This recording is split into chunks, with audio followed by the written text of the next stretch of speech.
Welcome everybody. We are today on Paddock TV and we are together with the 6 hours of Sebring organized by Italian sim racer, and with me to comment this race there is Ricardo. Hello Ricardo. Hello everyone. So we are in the United States of America at Sebring in Florida for 6 hours on this track, a very famous track for endurance race with 17 turns, and the fast lap was in Peugeot 1908 in 1 minute 43 seconds and 2 tenths in 2009 by Sébastien Bourdet. And the formation lap start, and there is a car on the grid who have some problem. Is the Corvette at the third place, the number 69. It's okay for this car.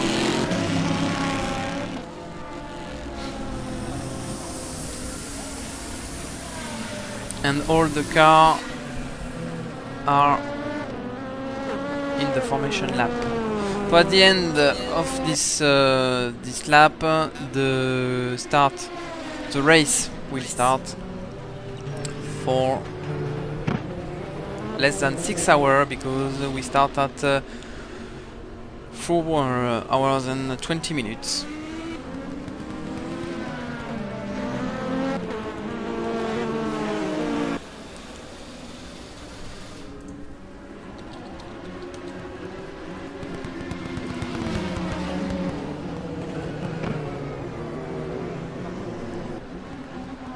Cars are approaching middle sector, of course going quite slowly. Getting the group compact is important to have a clean start. We can see a lot of difference between models, which is make it more interesting, I think. All the new cars also. Qualification has been really tight. The fight has started qualification also. So we can expect a really interesting race, I think, especially in the prototype class, to be honest, I think. Yes, on the prototype class there is only the P2 prototype. We have Zytec, Lola, Oreca and Porsche RS Spider Evo.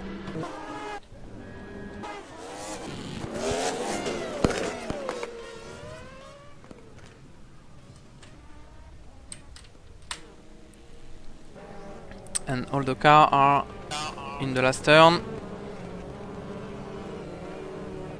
Yes, the P2 class is ready to start. They are on the last turn, cornering exit, and they go. And the green flag is out. Clean start by the poleman. Yes, the Zytec, the Ginetta Zytec 9S. Engaged by the Scania Endurance Motorsport, and there is 2 Italian drivers on this car. It's Alfredo Calzolari and Enrico Fumagalli.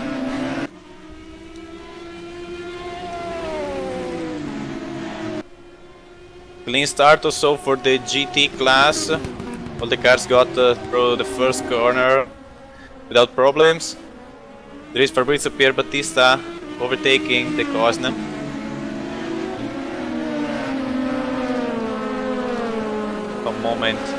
Some hard moment for Bergien, but overtook by Biagio Milan also.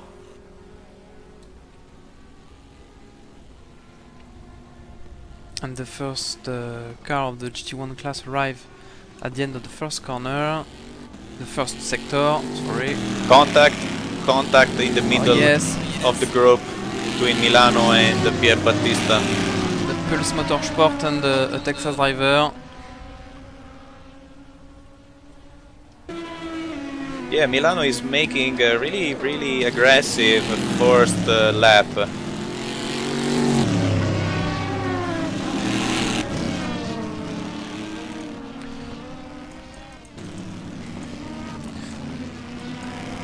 So Biagio Milano is the driver of the Aston Martin number 66.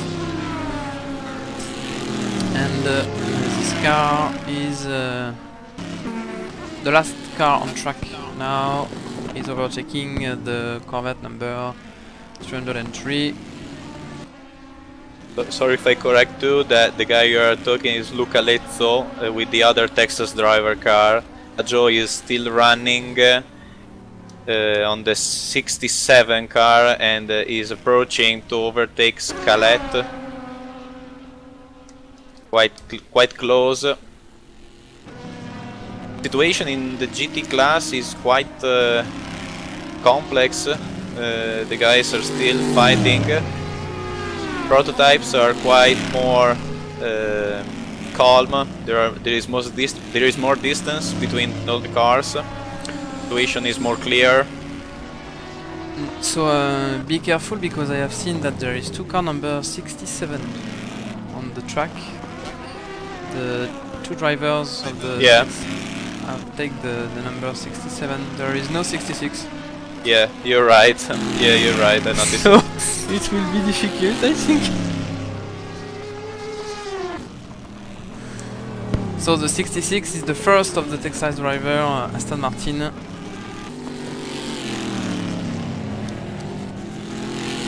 Is Biagio Milano.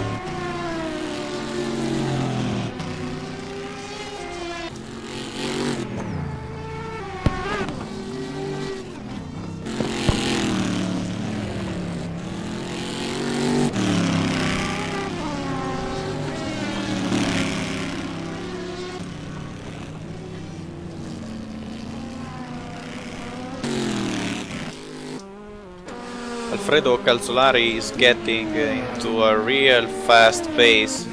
He's running 146 low without using a lot of power, I think. I see him not revving so hard with the engine. So that's a really good performance. Behind him, Bidonchon, that is quite near, quite on the same pace, maybe a bit slower just in the few laps. So got some gap between him, but you know the race is long and doesn't mean too much for now. But then Nicky Lenz on this is the first guy on quite a slower pace for now, 148.0, with some gap between the second car, followed by Dennis Greco, that I think in a few moments could be start battling for the position. Yes, the two cars are not very far. Yeah, also that sorry.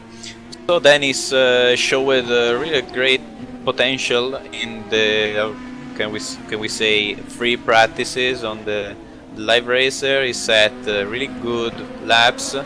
And now got the cornering exit really fast, it's really near. Let's see what he's going to do.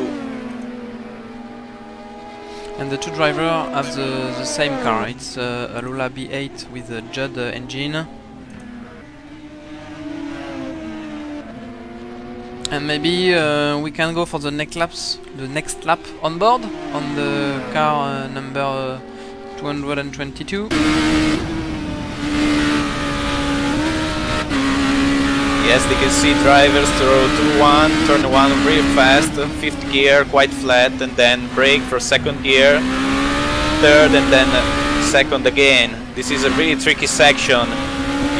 You don't have to focus on pushing at the higher speed possible, but you have to focus to maintain a really good line to secure your cornering exit. And then another strong brake, but the strongest brake of the track for 1st gear.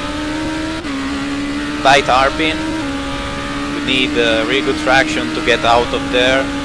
Then an easy section, now second gear. Really tricky turn because it's a late cornering. You have to wait to catch the apex. If you catch the apex too soon, you're going to miss the exit. Quite the same here, just a bit faster. Then a fast section. Here is pretty flat. Now third or second gear, depends from the setup. Another third gear.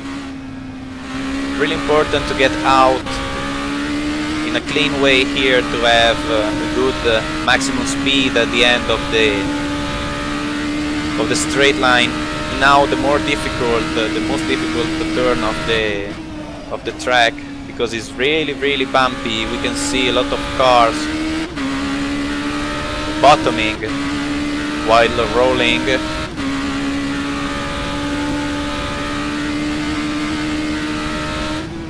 Also, the first corner is really difficult because this car that has really a quite good high downforce, not like a LMP1, but is something really strong. You can feel you can feel a lot the difference between of the grip between slow turns and fast turns.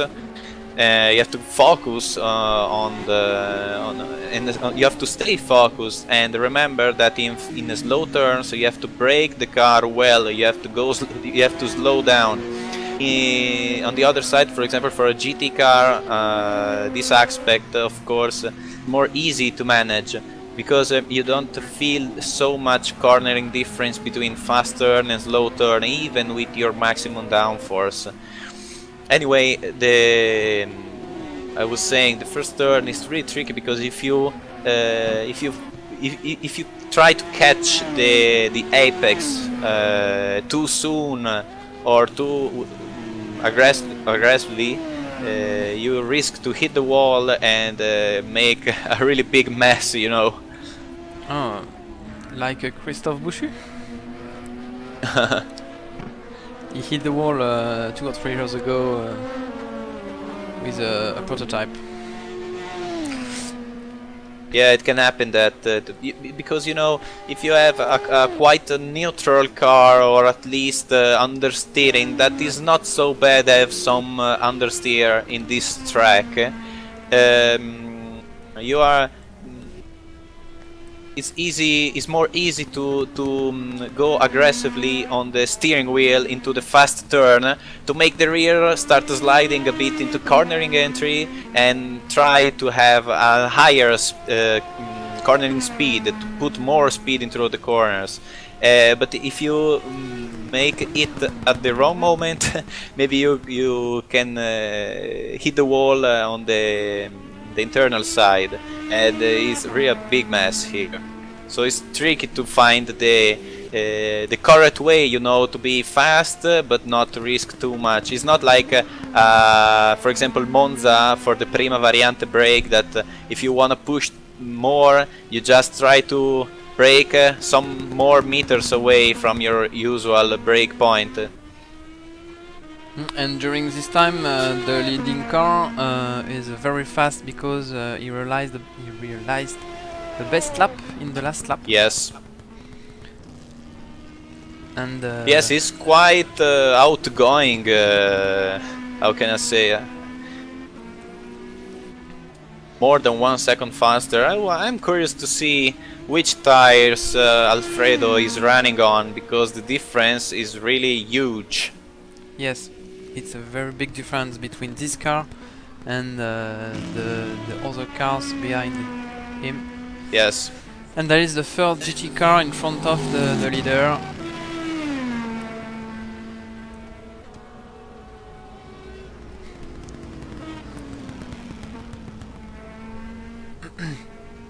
And we can see there is a very big difference with the leading car of the GT1 Class 2. Go to the leader on the GT class. It's a Corvette, the Corvette number 68.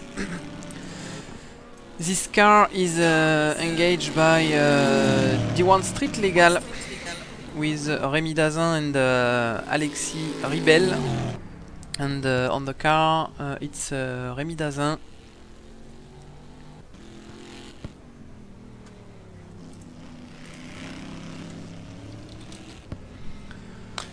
We can see that both into both category the fastest drivers, Alfredo Bidenchon or Rémi Lazy, for example, they are quite pushing. They are pushing quite a lot, I think. It's a high-speed moment. How can I say? The rhythm is really high, and not like an endurance race. Maybe you could expect. In the P2 class, the FRX Energy Racing supposed that the leading car was with soft tires. Yeah.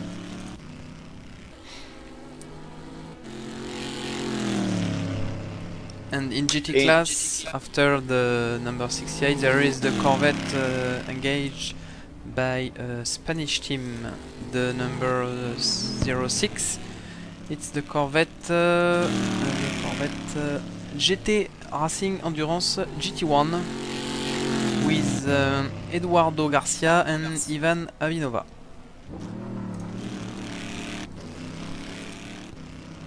Yeah, I was watching the fastest laps because in this first section of the race, of course, who has the fastest lap for now dictates the rule. You know, it's quite simple. It's just about pace and being fast. And then when you start making pit stops, the tire compound choice and engine map also start making the difference on the pit stops times, of course. But anyway, the difference on the fastest lap between Dezin and Avinoy is not that much. It's about 3.5 tenths. So the cars are going quite at the same speed. But you know, there are drivers that can start getting fast immediately at the first lap, and other drivers that need a couple of laps more to warm up themselves and start going well.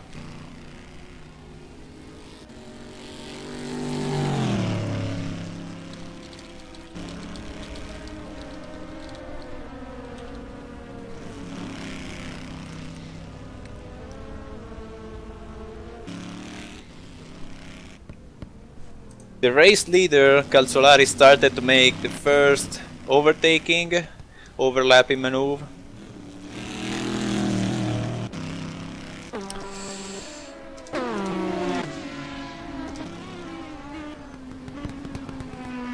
Difference in terms of burst speed. Oh, there is a contact. Yeah. In the GT class. Yeah, misunderstanding between the cars while making the overlap. It's the main difficulty in the endurance race to overtake the car in the slower category and to don't lose a lot of time during this overtake, and to not take a lot of risk. It's very the main part that driver have to learn for this race. Yeah, absolutely. We can say that the overlapping is something that both drivers, the slower and the fastest, must manage in a, how can I say, in a smart way, something that could be used at your advantage sometimes. And it's better to, from my experience, I've done a lot of endurance racing, a couple of 24 hours, for example, of Le Mans. This race I'm preparing this year, I'm preparing the 24 hour of Le Mans by simracing.org with their Factor 2, for example.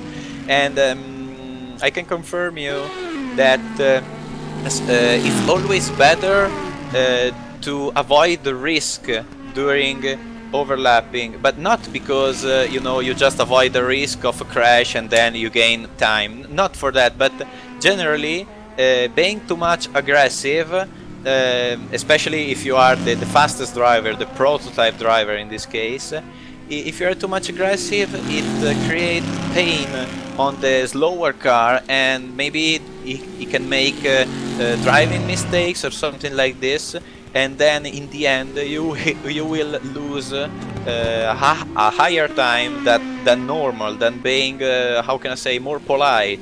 From this point of view, is really tricky and interesting to see how every driver manage the overlapping problem. Is one of the characteristics that a team, in this case we are talking about team because every car is driven by two drivers, that the team have to use, to put in practice, you know, to perform the final result, like the setup and training, all the other stuff. And during this time, Denis Greco overtake Nicky Lenz for the third place. And there is a battle too in the GT class, sorry, for the third place too, between the Corvette number 69 and the Aston Martin 66. Yeah, GT class is still racing a lot. You can see Pierre Battista now overtaking Jimenez and going catch Scalet. I think he's much more faster.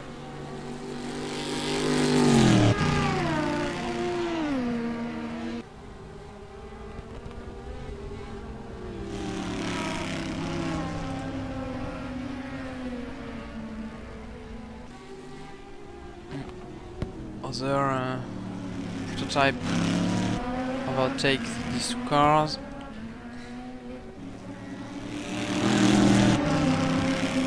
The Pulse Motorsport GT1 car, the Corvette number 36, seems really soft on the septat. We can see a lot of body roll from the car, so maybe they could show a better pace after the first refuel, or at least at the end of the tires. You know, here with this mode especially, the performance when tires are fresh is not so different. For example, passing from switching from medium to hard tires, they run quite on the same time. But after the first refuel, the hard tires start getting a bit difficult, while the medium tires keeps the performance. And under this aspect is really interesting to analyze how people is going to use their tires and their compound, because trust me, the level of fuel related to the tire compound change really much on the performance, and especially on the consistency of the performance during the tire life. Yes, there is it's one of the parameters that change the performance of the car, and we can add during the pit stop you can change driver too. So in general, drivers switch with the tire change, but some teams may choose to keep the same tires and switch driver, and in this case it's a very tricky situation, because the driver who take the car have to appreciate the behavior of it with the used tire, and it's very difficult. Yes, absolutely. It's one of the more tricky part of the race. Try to stay fast and clear on the used tires after the swap. And the Aston Martin Texas driver, Squadra Corsa 1, is just behind the Corvette Spirit Endurance Giant Lady for the third place in the GT1 class. There is a prototype just behind the Oreca 03 Nissan, engaged by the 51 Racing Endurance number 50 and 51. Yeah, Serzen has made a good move to make it clear. Cat 2, yeah, really good behavior. That's the way to do it, especially when you're approaching to overlap cars that are fighting. You know, it's always a difficult moment. Some incomprehension here. And they think that Milano now can get closer, because the T1 by the Cosna is not being so clear. He tried to move and touch the opposite here. That was contact between the two cars. It was quite impossible. It was too much far away. But the Aston Martin have some problem, I think, on the front left, because the car was damaged. I don't know if the Corvette is damaged too. No, usually this kind of contact doesn't create problem on your side, you know, doesn't create problem. But for the Aston Martin, maybe going to check the car. He has lost. I think he has lost a smaller aerodynamic part. Maybe he could have some kilos on the front less at higher speed, but it was quite a light contact.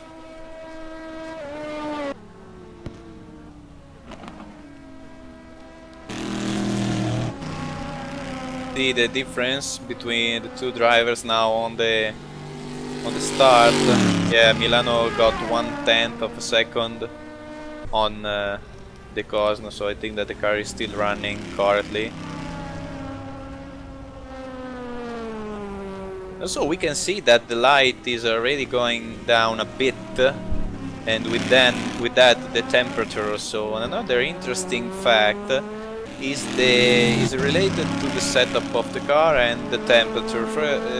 There are guys that set the car for the lower temperature for the night, and the other that maybe have not think about that.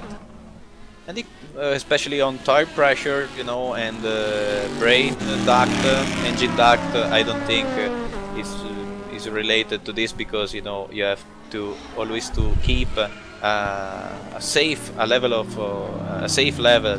preserve the engine and avoid overheating is quite clear. But on brake duct and tire pressure, you can play a lot of these settings, especially looking at the air and track temperature, and it changes quite a lot, you know, especially on the braking efficiency for the brake data, and a bit on the tire behavior, on the tire pressure, not on the consumption, but yeah, maybe on the grip and on the balance of the car going through the night. It can happen. For example, when I raced with the Pulse Motorsport guys, the 24 hour of Le Mans by simracing.org last year, our car was really fast in the night. We got a lot. We gained a lot of position. The car was really flying, and it created a really big difference that helped us to recover from a bad qualifying. So maybe tonight we can see the same difference, the same aspect, same behavior. Normally, the end of the race will be by night. So I think this point of setup will be approached by the driver at the end of the race, and during the pit stop you can choose the pressure of your tire. So yes, also yes, we can see during the end of the race if some drivers have work on this point or not. Yeah, maybe we can ask during the interview, of course. Yes. And we have seen a very small contact with the leading car in the GT1 class. The contact was between the Street Legal and the Racing on the Web racing team, the Porsche Race Spider Evo.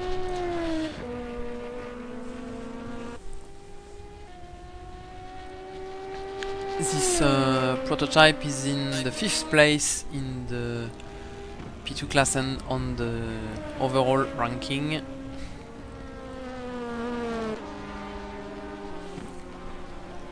And yes, we can sorry, yes. There are not a lot of there aren't a lot of track on cars, but of cars on track. Sorry. Track, yes. It's better. Yeah. Sorry. But we seen a really clean start, a clean first part of the race. The first half of an hour has passed in a perfect way, I think.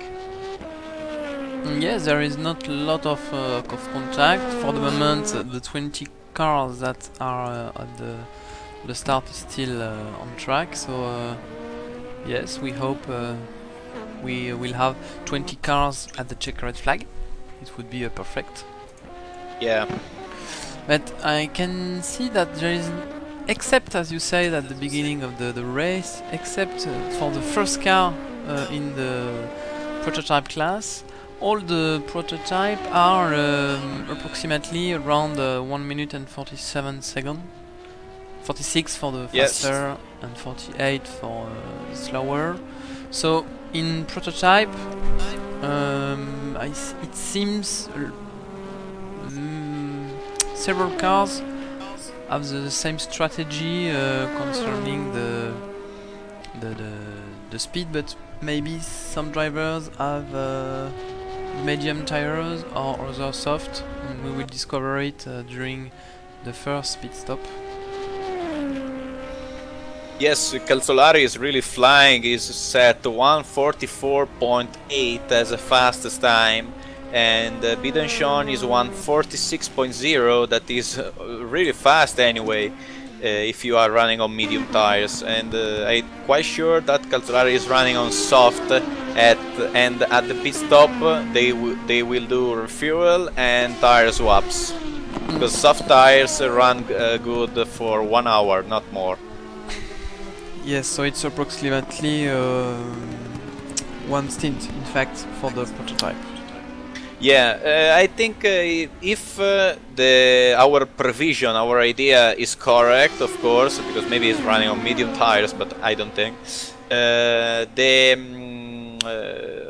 the time that he must gain on Bidanchon is about 30 seconds.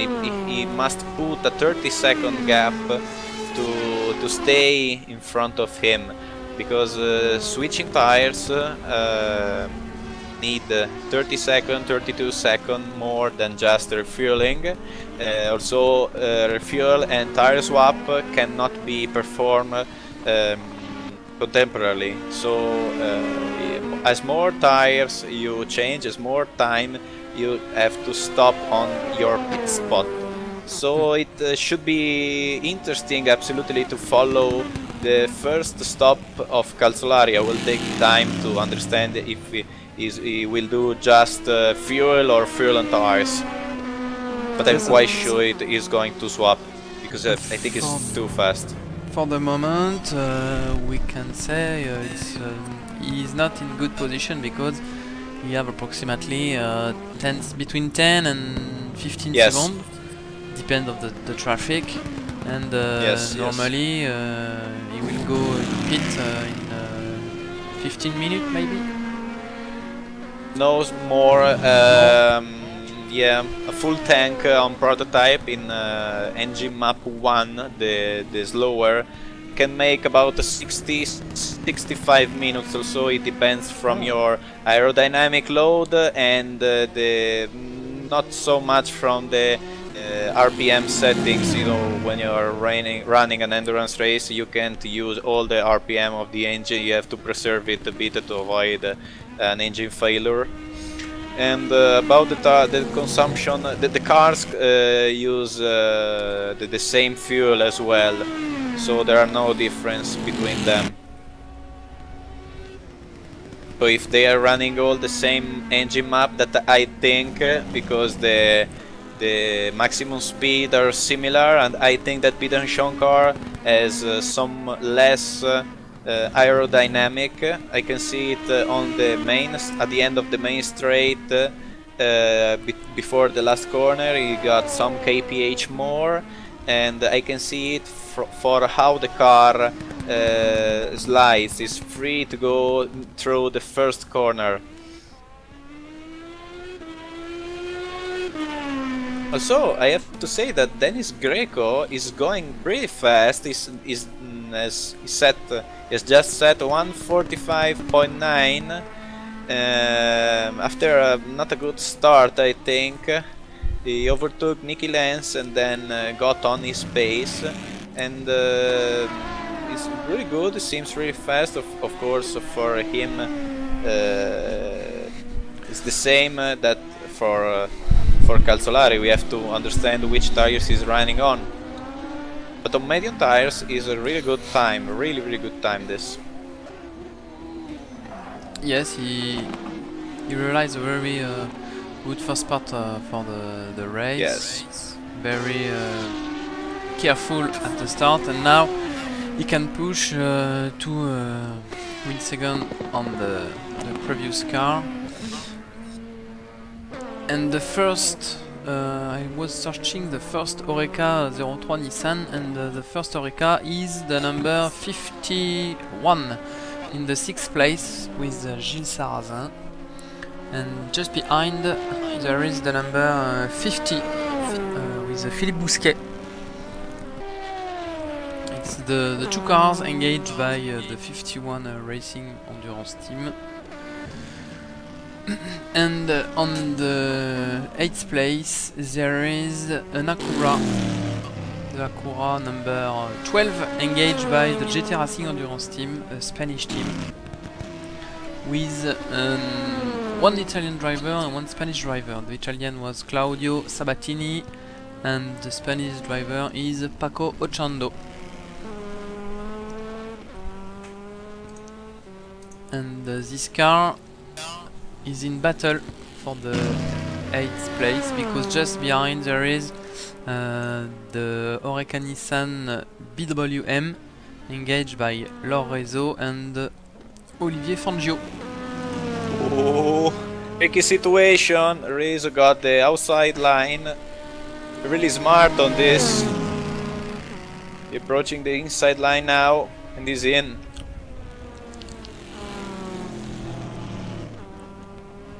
Let's see if with the slipstream Claudio Sabatini could try to attack. No, he's long here, missed the braking. Quite good here Sabatini, but I think it's too much far away.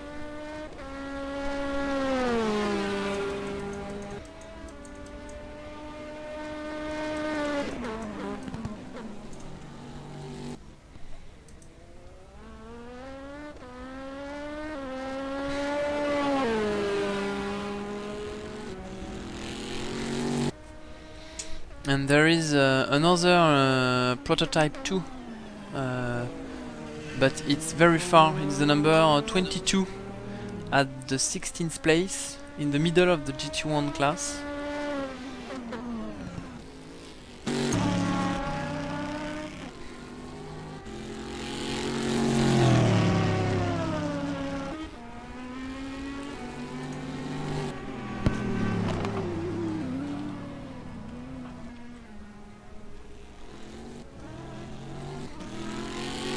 Yes, Monet is driving really slowly, but not as a strategy option. These times are completely out of categories. It's really difficult to find his pace, you know. You can see him braking really early, missing apexes. You have to admit that he's quite far away from playing into the competition. Sorry for him, but yeah.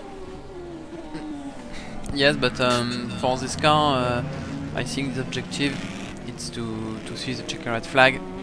They don't have any chance for the podium. Yes. You know, if it's your first time on endurance racing or a car like this, saying the checkered flag is something so good, you know.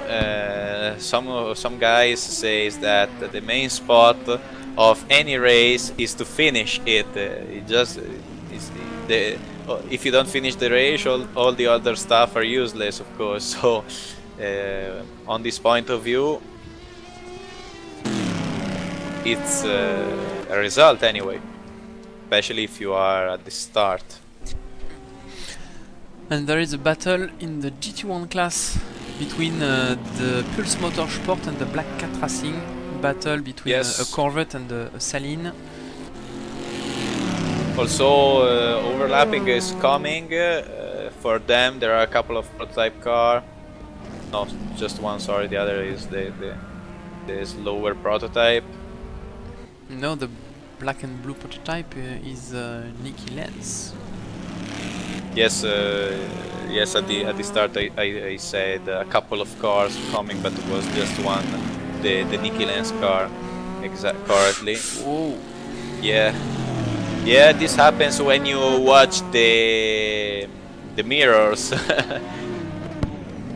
to check the other car position.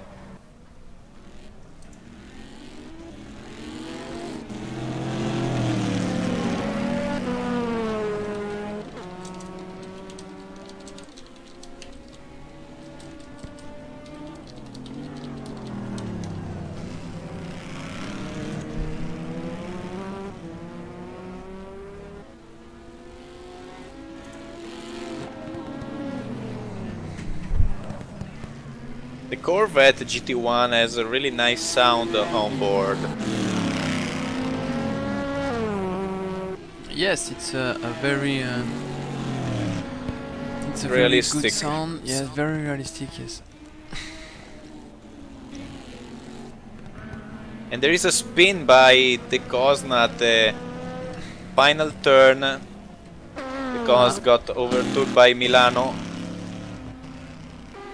Driving mistakes. The car has no damage. Some second lost.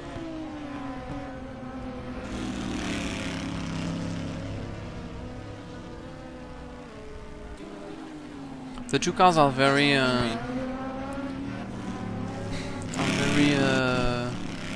are not very far, and they realize the same time during the beginning of the race. Yeah, Joe Milano Yes. is a little more faster, but it's faster than Virginie de Cône, but it's very Yes, interesting just a to few. watch. Yes, just a few seconds ago, of course, Milano was behind before the driving mistake from the Cosna. But I think that if they perform a clean race from now going on the race duration, of course, the first 4 cars in GT class are in battle for maybe not for the lead, because I think that the Cosna is a bit far away from the Zen, especially in the race pace. But the first 3, I'm quite sure that can battle for the win. Maybe also the Cosna, you know, his team. I know these guys. They're really pro drivers as endurance racing. I raced against them a lot of time. And yes, this mistake is something not usual for them, from them, but you know, can happen. But also the race is really long, so there is a huge amount of time to recover. For example, now the Cosna lapped 156.1 and Milano 156.7, so it got more than half of a second in one lap. You know, maybe Virginia is just pushing, try to push a bit more.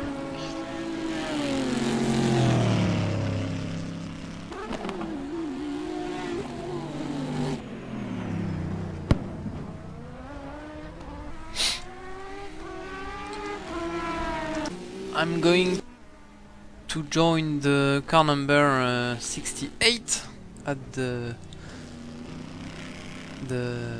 leading at the end of the GT1 class, and I propose to view the next lap of this car with the onboard camera.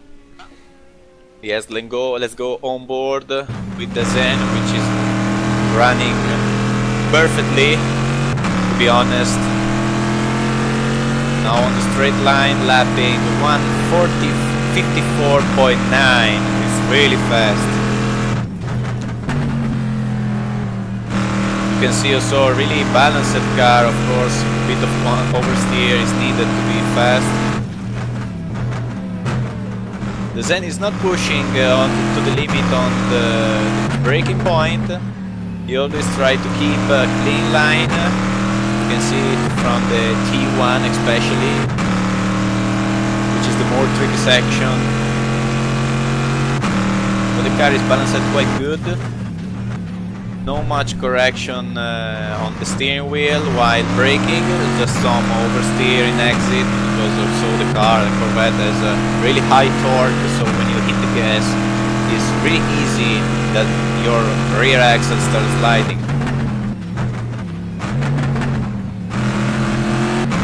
It's a really good drive. Let's see how he can catch the apex while braking. It's really aggressive in this section.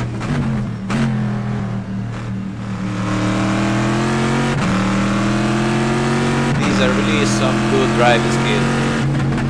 Now we lift a bit the gas to leave Peter and Sean pass before the curb, which make the car jumps really smart.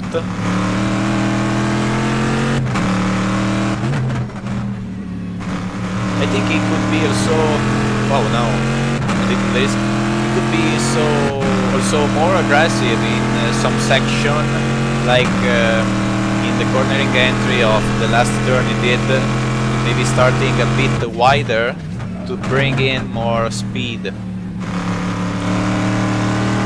Quite good. Some control on exit, on bumps, usual. Yeah, not so constant on times, but anyway, really fast. 155.6 behind 155.8. The car P2 by Avinoa. Curious to see also Milano how he's going to lap. Right now he has a free track. These moments are really important for pushing a bit, gaining some times. 156.0 because of 155.9.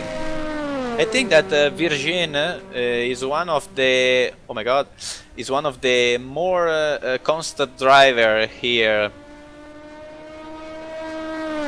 It's really important. For example, when I was preparing the prototype 2 racing with our car, unfortunately, a small parenthesis, unfortunately I'm not racing right now because my teammate computer has blown off this week, so yeah, big mess.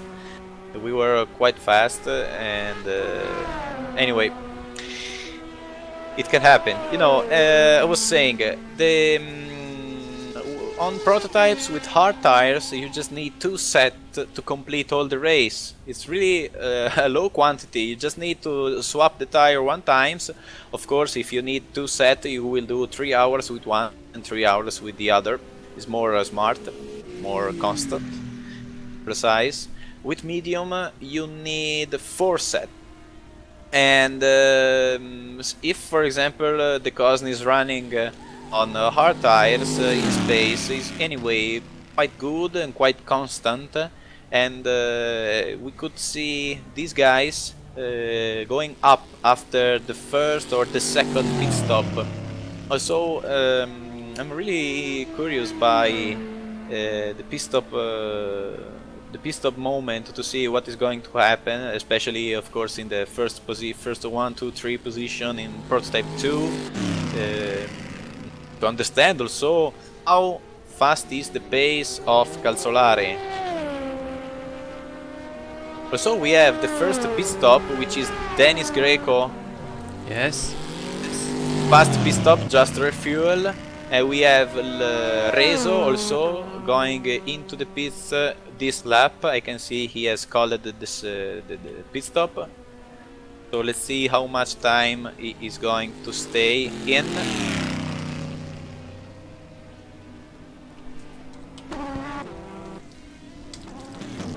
No, stayed out, so I was wrong. Yeah, Dennis Greco, yes, he's out. And I have seen the team B Mistral in the pit stop too. But I don't know if it's due to a contact with the wall or a car, or if it's for change the tires and refuel. And maybe in a few minutes the leader will go in pit lane for the first pit stop. For the moment, the leading car have 21 seconds.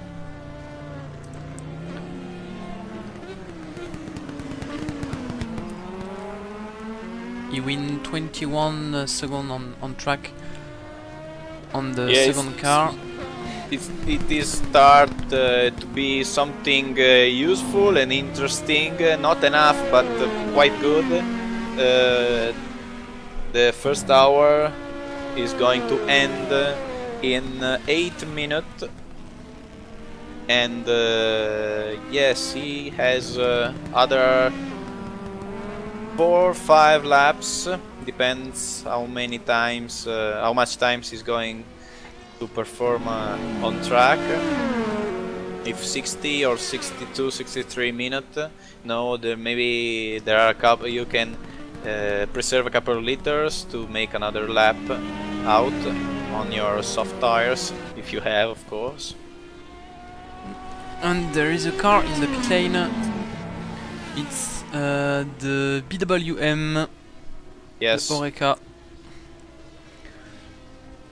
Yes, Rezo called the pit stop the lap before, but on the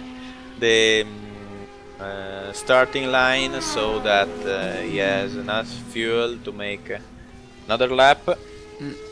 Don't change tires, only refueling.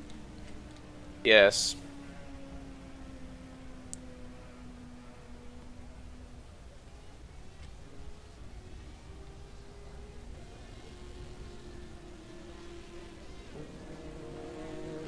So driver swap for them. Fangio is in.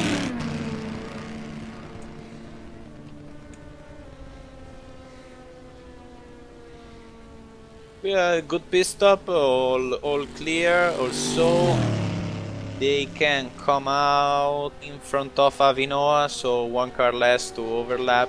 The Zin is in front with the Corvette GT1.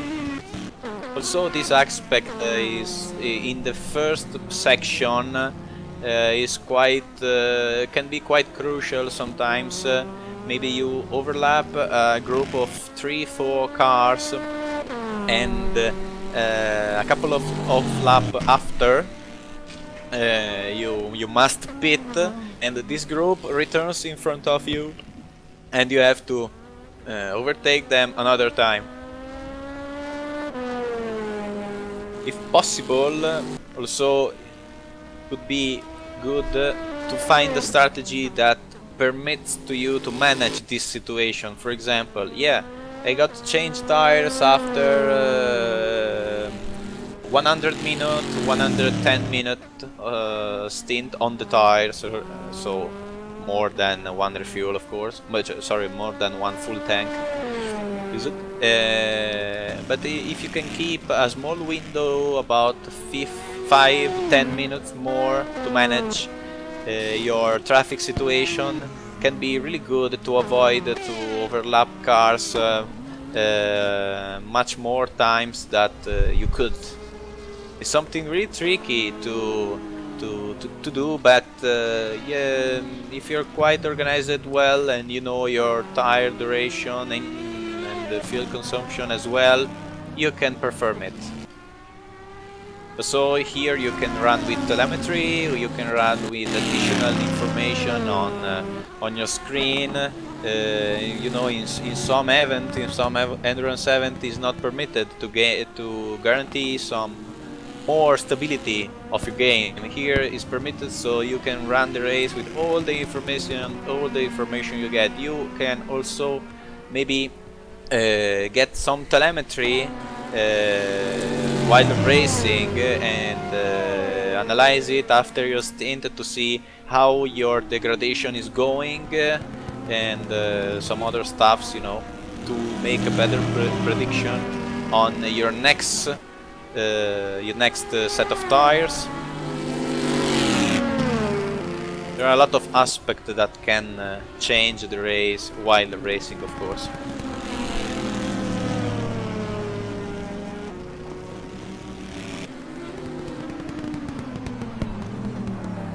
Calzolar is still out. And on the last lap, Gilles Sarrazin have improved the best lap of the car with 1 minute 47 seconds and 5 tenths.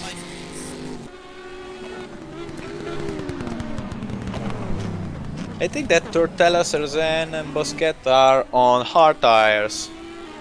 I saw Sarrazin racing some other times, and he's a good driver, and I think that he is performing this on hard tires. I think he's on, if he will race medium, he will perform something like 46 and a half, 46.5. I mean, he should be in this group with medium tires.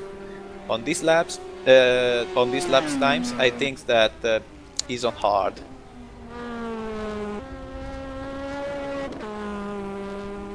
Personally, I don't think that hard tire choice is good for this race because of the bumpy track. When you have your first full tank on hard tires, yeah, everything goes good. But when you got into the pit and make the first refuel, so you go out with the used tires, yeah, bit used tires, and the fuel weight of the full tank, it starts getting a problem, especially in the section like the slow turn, the corner, the slower corner, sorry, and the last turn, for example, which is all bumpy.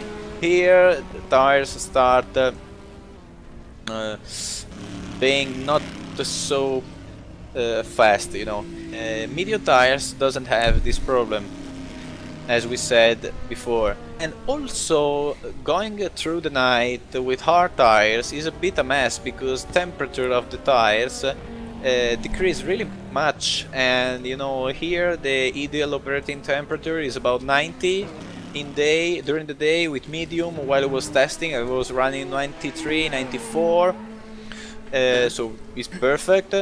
But on hard tires, even on really hot situation during the day, you run never And sorry to interrupt you, but there is the two Aston Martin Texas driver in the pit lane, and for the number 66 there is a tire change. So it seems that Milano Biagio is in soft tires, and it's the same for the 67. Tire change too. Yes. Milano, go out. Yes, good information. A bit on the limit on the pit out here. So I'm not sure that the two Corvette, the three Corvette in the head of the GT1 class are in the soft. So I think the number 68, 69 and 6, I think they are at least in medium.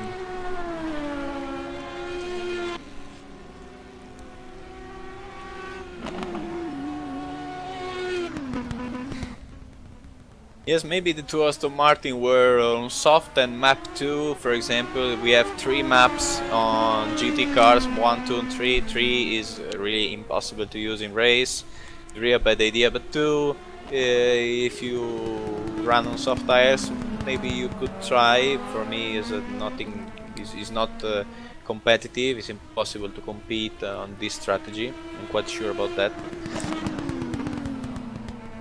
So maybe for this reason they stopped earlier because of the fuel. In soft tire, it's not very efficiency by night. We can Soft use tire, yes. Medium are not too cold, so too cold in the by night.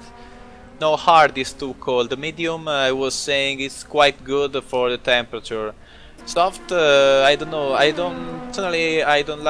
wouldn't like to go on soft tires because you know with soft tires you have to push, you have to go fast, you have to make lap times to gain your advantage. For example, Calzolari, some minutes ago, 8 minutes ago, was at 22 seconds in front of of Bidenchon.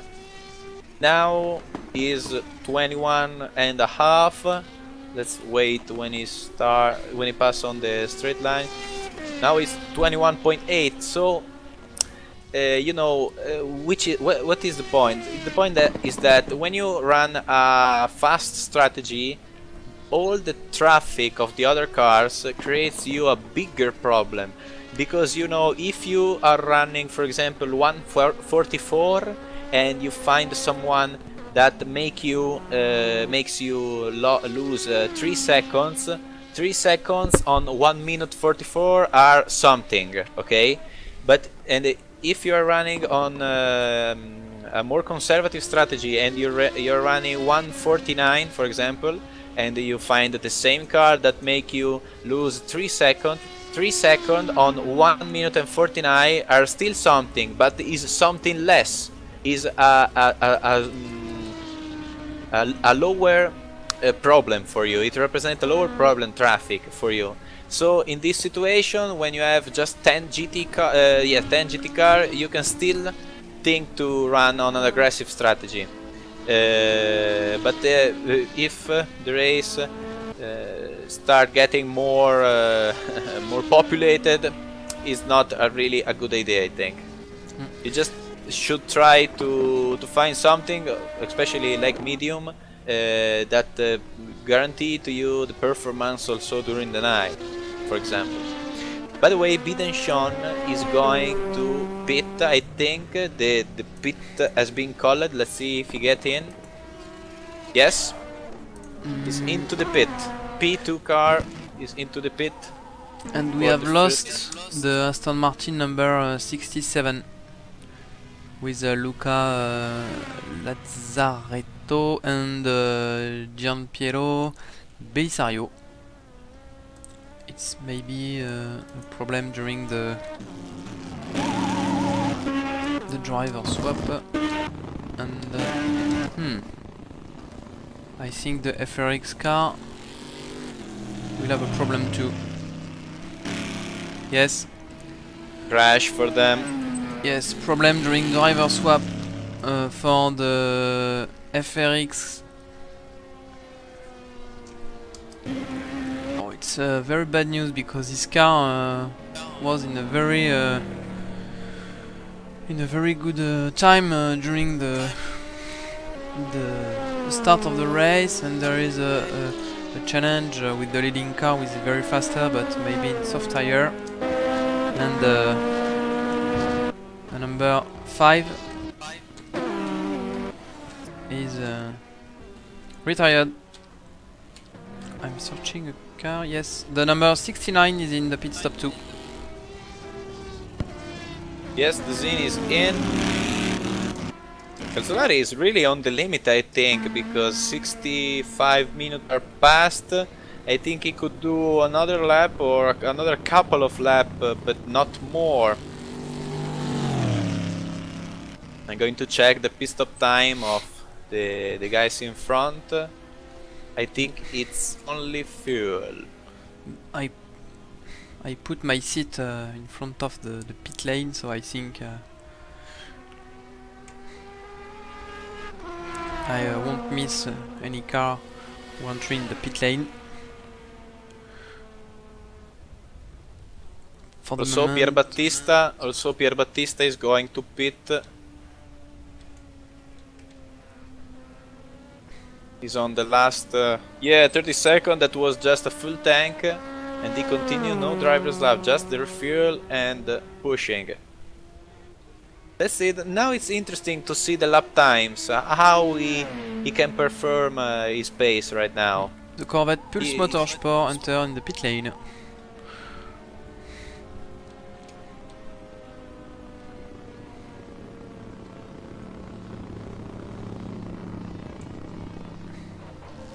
Sorry to interrupt you, it's very interesting about the Corvette number 68. You said to see the lap time.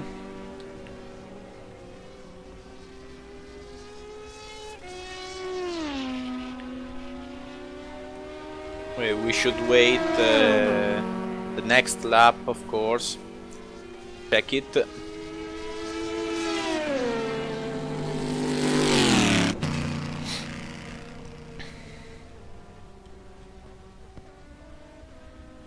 So the Cosna, I think, will catch Jimenez in a few moments. Also, yeah, for Pulse Motorsport, fuel and driver swap.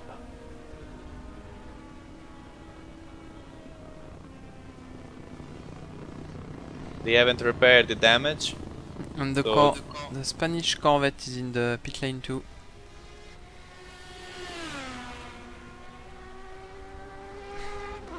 Yep. Ivan Avenova is actually the GT1 leader, but with the driver swap.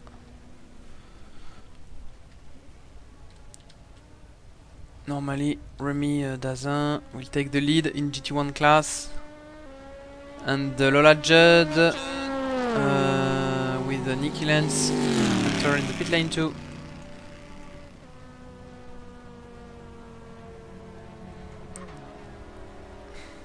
Is no, just refuel for Avino and Garcia, I think. Driver swap also. Yes, it's Eduardo Garcia on the car. And there is a new car in the pit lane. It's the number 51.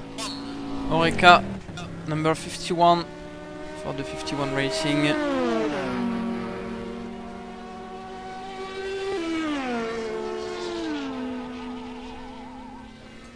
Rosen is in. I don't think they're going to change tires. The Team Snail Fast is in the pit lane too. Calzolari is still running out. Impressive. Yeah, this means medium downforce, really low RPM, really low engine map. The The only way you can perform all this time out.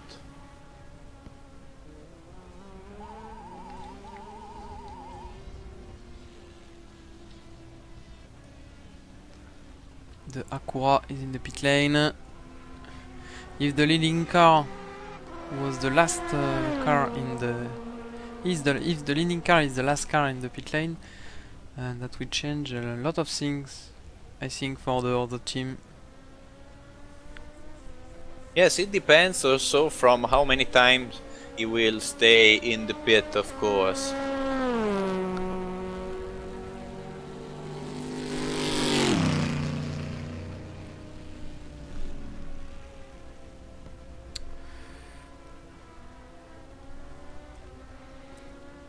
I'm searching the Zytec, the Ginetta Zytec 09S. The Porsche RS Spider enter in the pit lane. Yes, Tortelli is in. Calzolari is still out. Yes, and we finish a lap now, so we will don't enter in the pit lane now. And there is 3 cars in the pit lane, the number 50, the second Oreca Nissan, and the Saline. And there is another car, a Maserati. We haven't speak about the Maserati during the beginning of the race, but there is 2 Maserati in this race. There is a Maserati for the Scania Endurance Motorsport in GT1, and on this car there is 2 Italian drivers, Franco Scalette and Roberto De Filippi. And these 2 cars are for the moment in the 14th place and in the 3rd place for the GT Racing, the number 96, GT Racing Endurance Team, a Spanish car too, but the number 96 don't pass by the pit lane for the moment, so this car will lose some position. Calzolari is going to at the end of this lap, is on the last turn. I was following him a bit and he was performing a great full saving. Yes, and we go on board with Calzolari for the pit stop.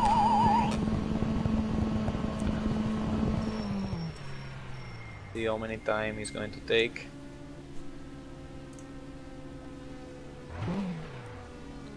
You don't change the tire, it seems.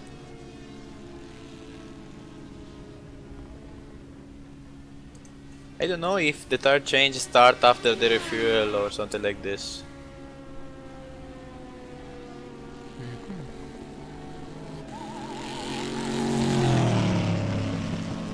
No, I think No, he will not no change tire the tire. change. So it's not... Whoa! Be careful with the What a Maserati. risk. He is in medium What a tire. risk. Yeah, or maybe just try to stint on the soft tires. I think they could do, I don't know, I don't remember correctly, but maybe they could do this. Personally, I really don't think that the soft tire can handle 2 hours. Oh my god, another big risk. Yes. Now we stay on board with the Ginetta Zytec 09S.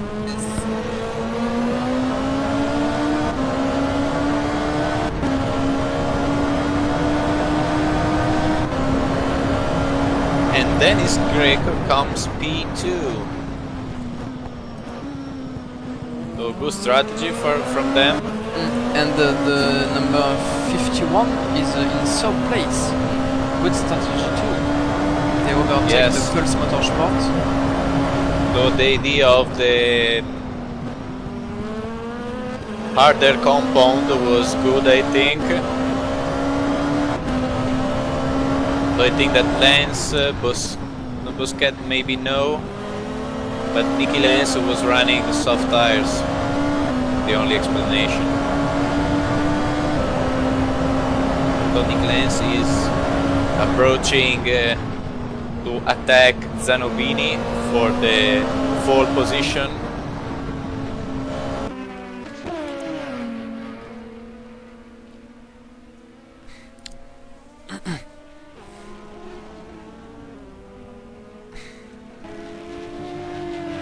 The two cars are in the last turn and they are cutting the line. Yona is in, and Lance doesn't pass so easily. So we crossed it into the inside and got back the position. And we are on board with the Nick Lenz.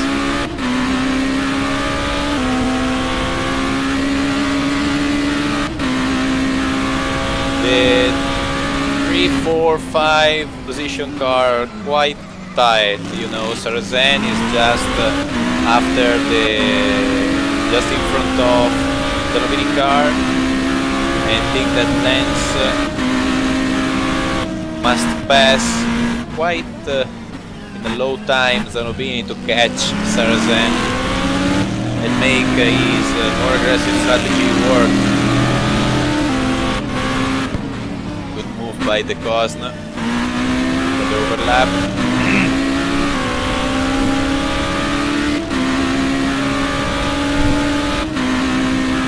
If Lance is smart, he's going to plan the attack at the end of the following straight. Yeah, quite clear, but not that fast here.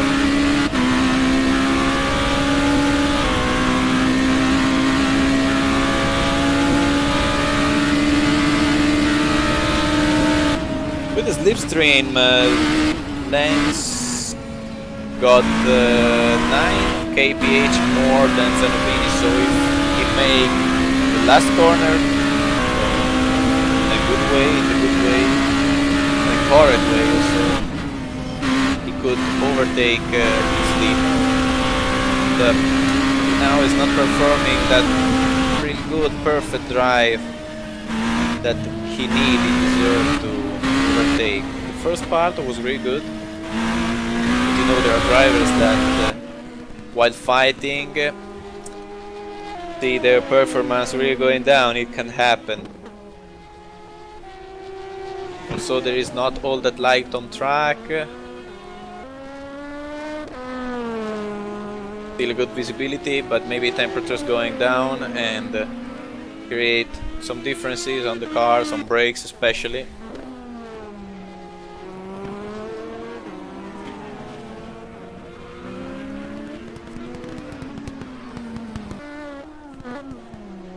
And Calzolari is a few meters behind Nicky Lenz, and he will overtake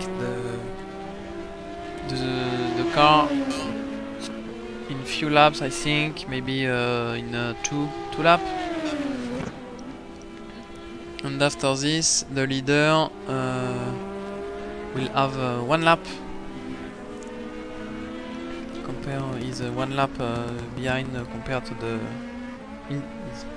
Sorry, the leader will have 1 lap more than the other cars. And Nicky Lenz overtake Stefano Zanobini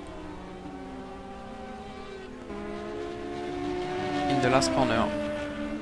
Ooh, Zanobini quite wide on the grass. Yes.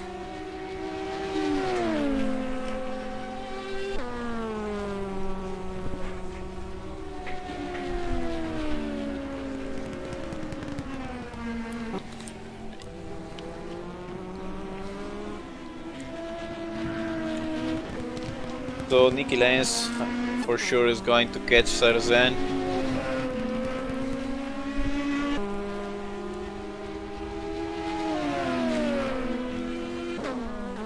In the last lap, Sarrazin was 14th faster than Zanobini, and Lenz is 2 tenths faster than Sarrazin. So it's possible, Yeah, but it will be very long. I think. Yeah, but they were fighting, you know, so I don't think that Lance was going all that fast. We should wait for this lap to see the potential. Yes, on the best lap there is 18th between the two cars. So oh, there is a Corvette out of the track, and with the hood is missing on the Corvette number 303. This car will pass. This car will pass to the pit lane to repair damage.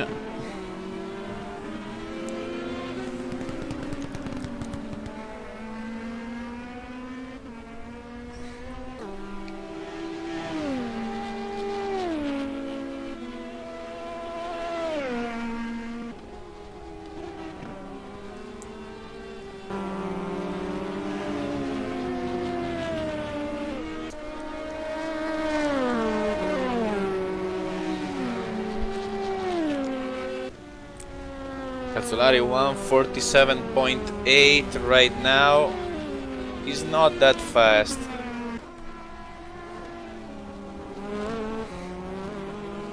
Maybe problems with these tires?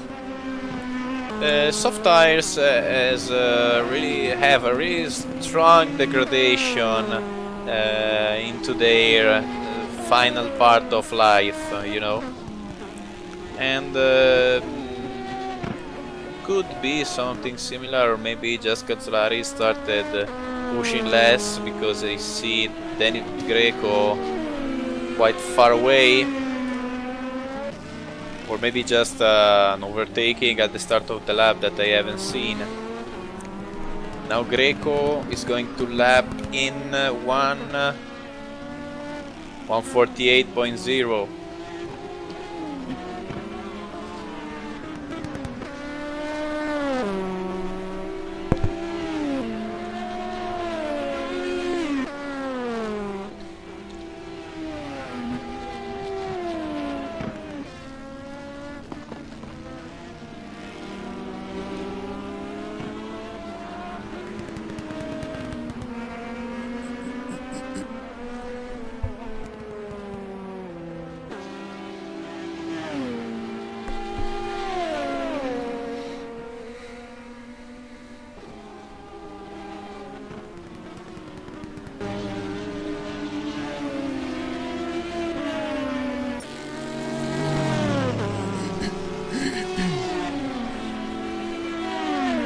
Sorry, 146.3, really faster than before.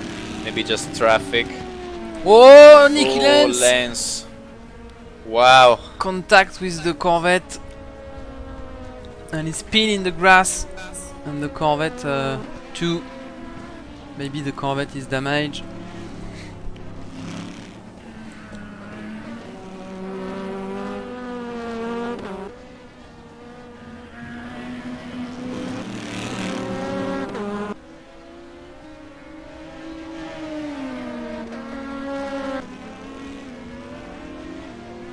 Nick Lance has called the pit stop, so maybe he has some important damage. I can see that.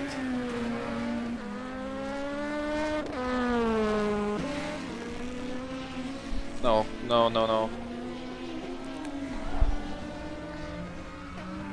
No car okay for him.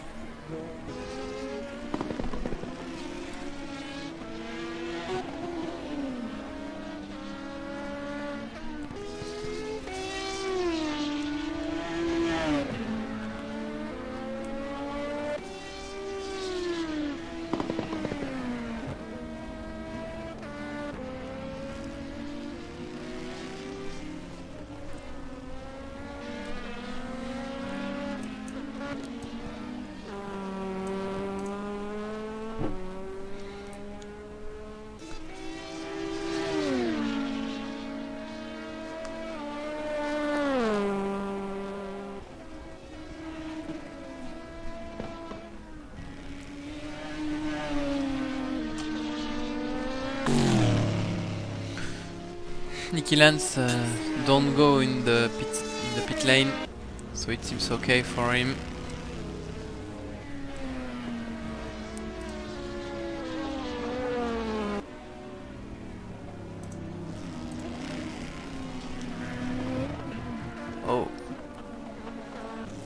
cut for Nicky Lenz.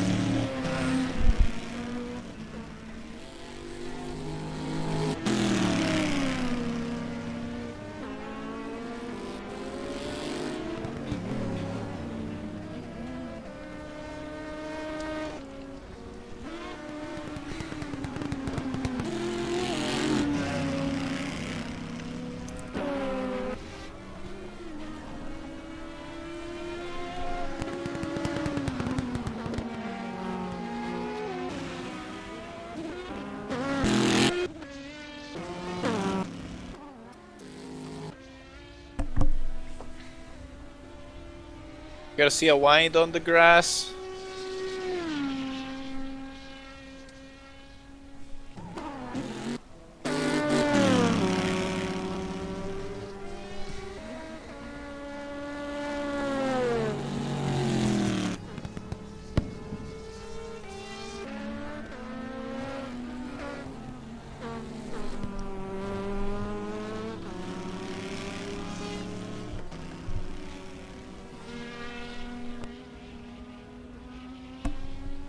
The Maserati number 96 with Jose Dorta was on the grass too.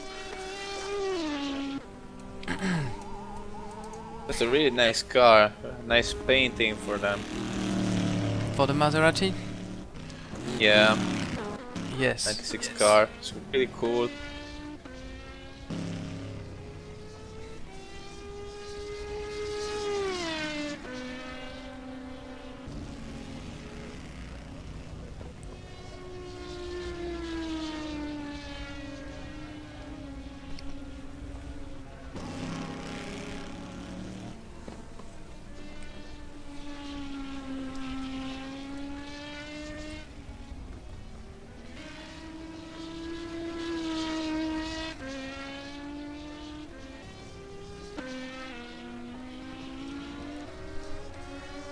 The two Maserati are in 15 and 16 place for the moment.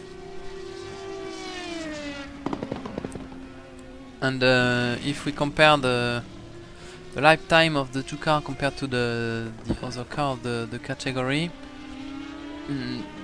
there is not a lot of difference in this category, because for Franco Scalette in the number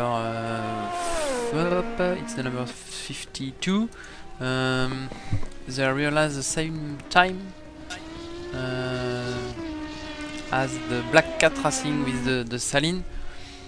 So it seems maybe they are in the strategy more conservative. They are not. It's not a very aggressive strategy here for these two cars.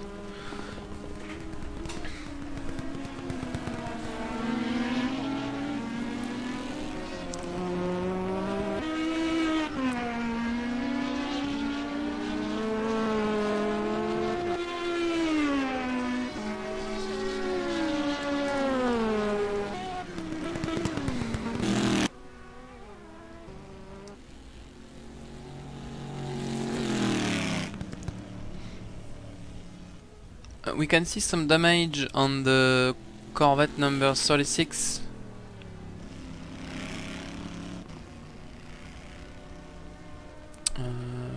Who is the Corvette 36?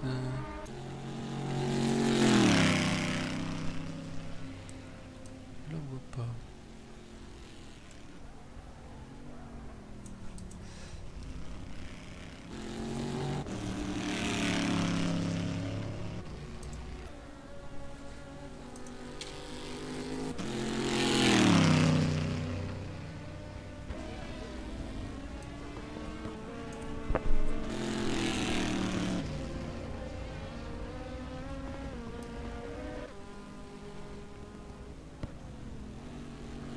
An hour and a half has been passed. Everybody made their first pit stops. Just the Spirit Endurance Gent ladies got 2.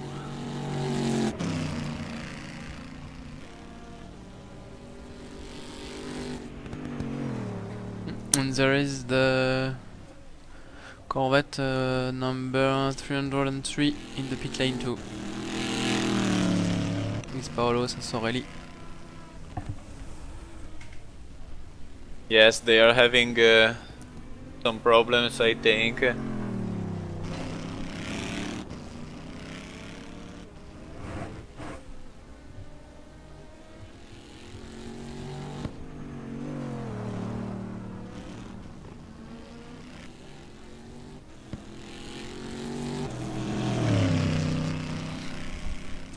Very strange that the Spiris Endurance Gent Lady have 2 pit stop.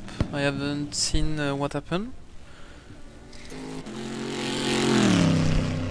This data was from the live racer. I was looking at this. So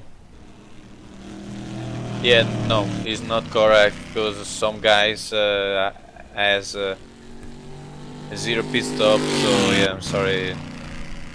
I was thinking that was strange too, but the first moment I read this, I said, "Oh yeah, 2 pit stop them." Strange. And I don't see Andrade Cielo on the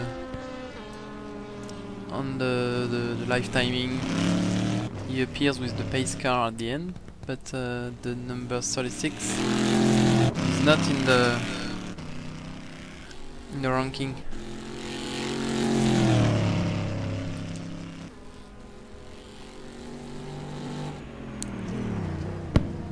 Yes, there is something wrong with the live timing. I see Franco Scalette with the Scania Endurance P2, P15, so...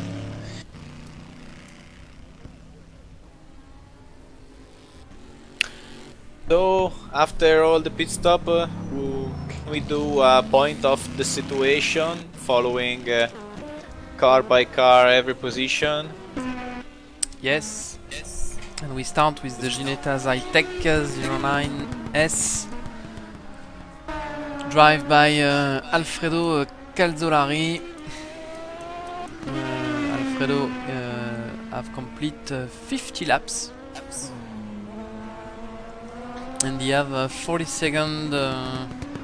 He's 40 seconds in front of Denis Greco. 56 to be precise. Denis Greco is the only car that he hasn't lapped yet. Yes, and Denis Greco is on the last lap. He win 1 second at Alfredo Calzolari.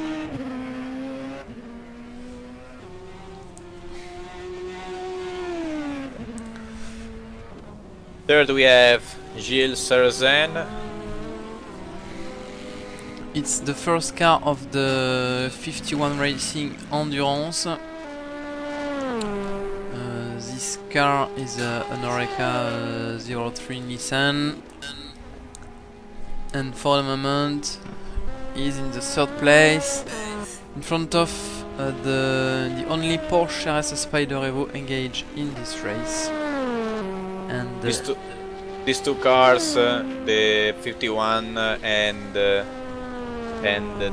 10, maybe are quite surely on hard tire strategy. Maybe Denis Greco in front of them is on medium, something like this.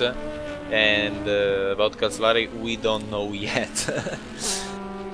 I can't trust that he is on medium at least. Anyway, Zanobini P4, clean race by him. Same for Sarrazin, of course. And Nicky Lenz is in the 5th place with the Lola Judd. Yeah, on a more aggressive strategy, but that has been quite a bit ruined by a mistake some laps ago. But anyway, he can't catch Zanobini up so fast. He's still quite far away, I think. Yes, the 2 cars in front of him are slower compared to him, so I think yes, Nicky Lenz is a potential driver for the third place.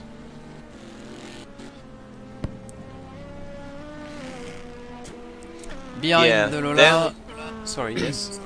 No, so sorry. I was going on just. Okay. Behind the Lola, there is the car number 50, driven by Philippe Bousquet. The second car of the 51 Racing, and it seems these two cars for the 51 Racing are on the same strategy. Yes, they have also the same fastest lap time, something really similar. Sarrazin 147.3, Busquet 147.5. So yeah, quite running in the same way. Behind we have Fangio.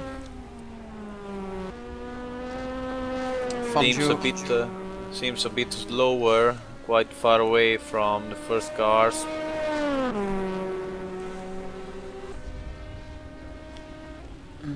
Yes, but you realize in this lap, the fast lap for the car, 1 minute 47 second point 293.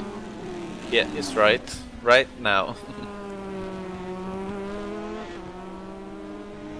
Quite pushing. This car is the last car with 1 lap behind the leader.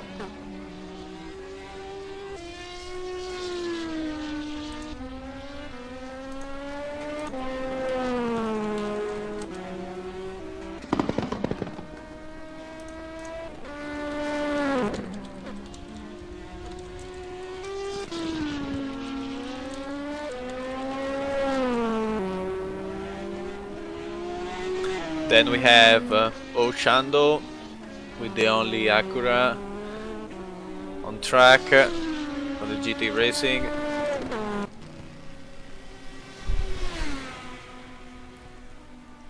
And after, it's the leading car of the GT1 class with Rémi Dazin, D1 Street Legal, Corvette number 68.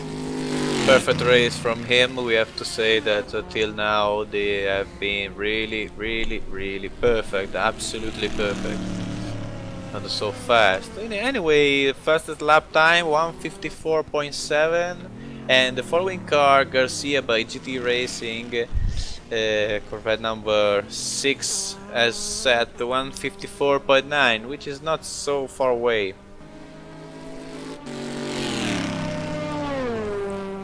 The Corvette number 6 will finish his 49th lap.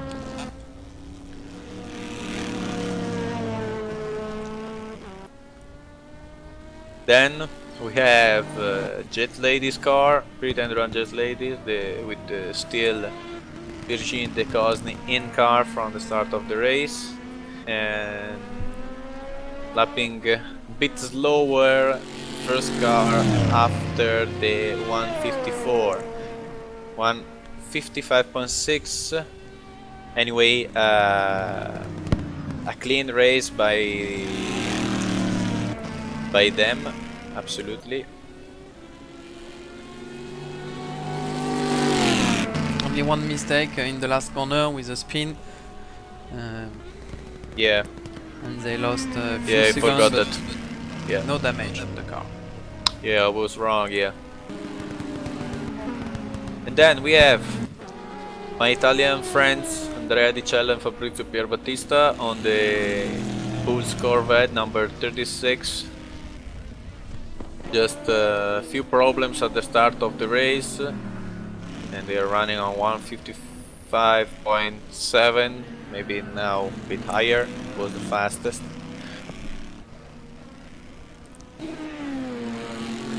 Behind the Pulse Motorsport, there is the only Aston Martin on track, the number 67, because the other Aston Martin have a problem during the pit stop and don't come back on track. Unfortunately, yes. Folegatti from Tessa's driver's team, they are running on a bit aggressive strategy. We saw that at the first pit stop, and it seems that it's not going to be so competitive. So at least for now, you know. Then we have Bravo on the black and red Saline.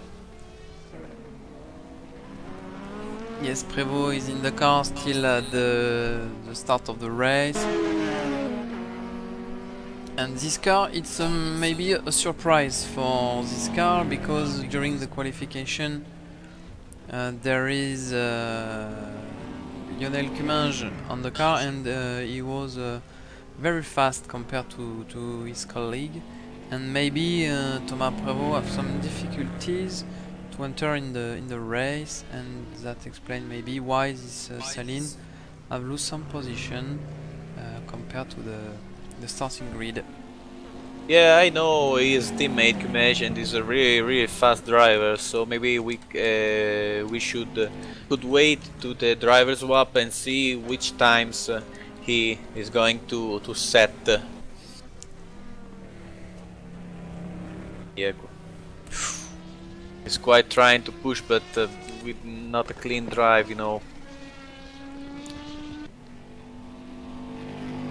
Then we have the Italian team on the Maserati, Calais in,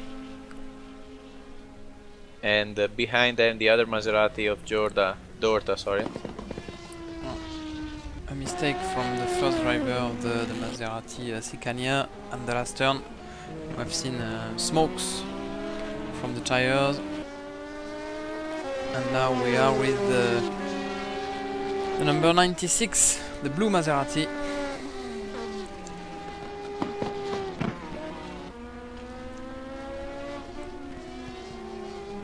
This car is in its 50th lap.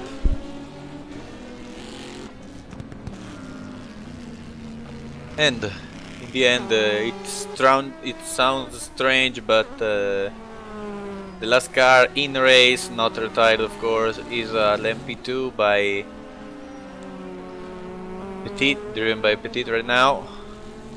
Petit is quite faster than his teammate. He's running 151, something like this. Yes, it's faster than its colleague, but for the P2 class it's not very fast, because the last car in the prototype 2 category is Paco Chando, and yes, running 148. It's in 48, so it's 3 seconds per lap with this car.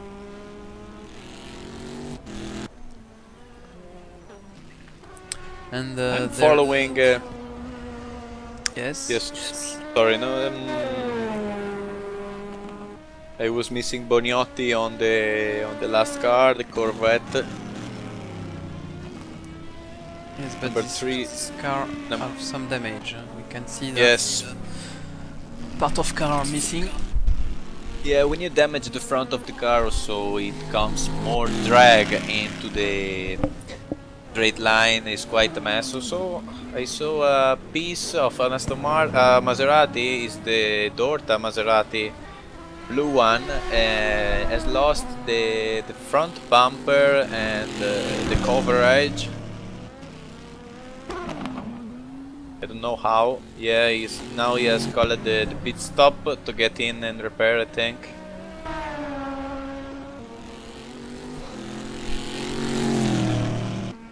I see Denise Greco in the pit lane.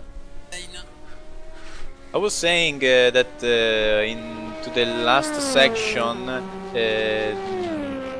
Greco, Calzolari has not gone away, not gained more time on Greco, and but watching at this pit stop, I have to think that he was on soft tire, is on a softer tire, something like this.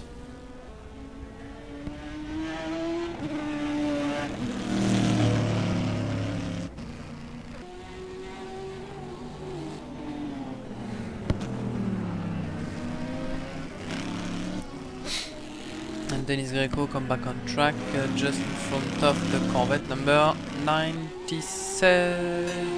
69. Sorry. Oh, there is parts of car on the track. It's a blue part. Maybe it's apart from the... Oh! Nicky Lance! Nicky Lance retires the car. It's finished for Nicky Lance. Pulse Motorsport in P2 class is retired. The car have lost the rear wings. And I have seen some parts on track. And there is the blue Maserati on the pit lane. And I think this car was involved in the crash.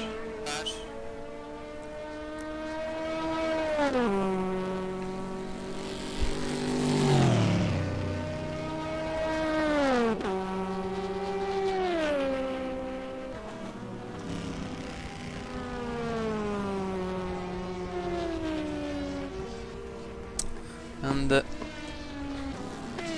Olivier Fangio is in the pit lane and is coming back on track now at the 6th place.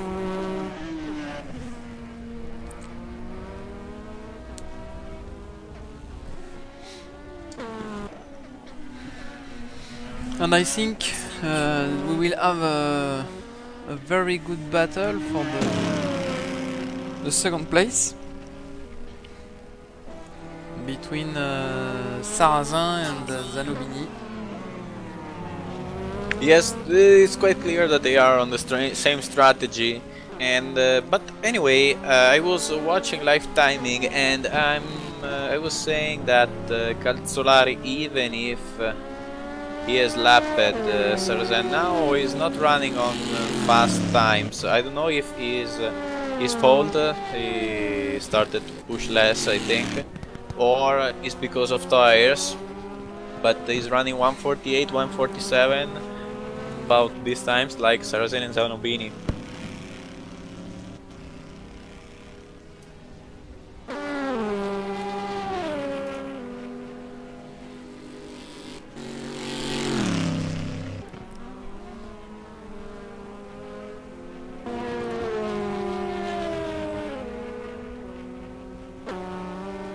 Andrea Di Cello is going also pretty good on his GT car. He's a bit more near to the Cosne. When he took the car was about 16 seconds behind. Now he's 11. We can see the Corvette number 69 in front of him when he is in the long straight. Yes, exactly, just a straight of difference. With the last time, 156.1 for the Cosne. And we can go on board for the next lap with Andrea Di Cello.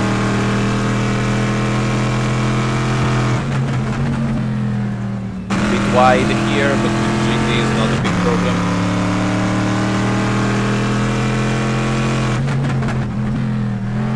Lane brake, quite good turn. Not too much on the limit here. I think that they can run a bit faster.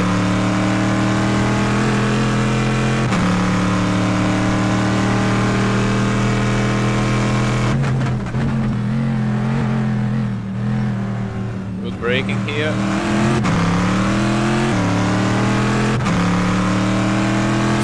Lower than the Cosne in the first sector, 3/10. Lost.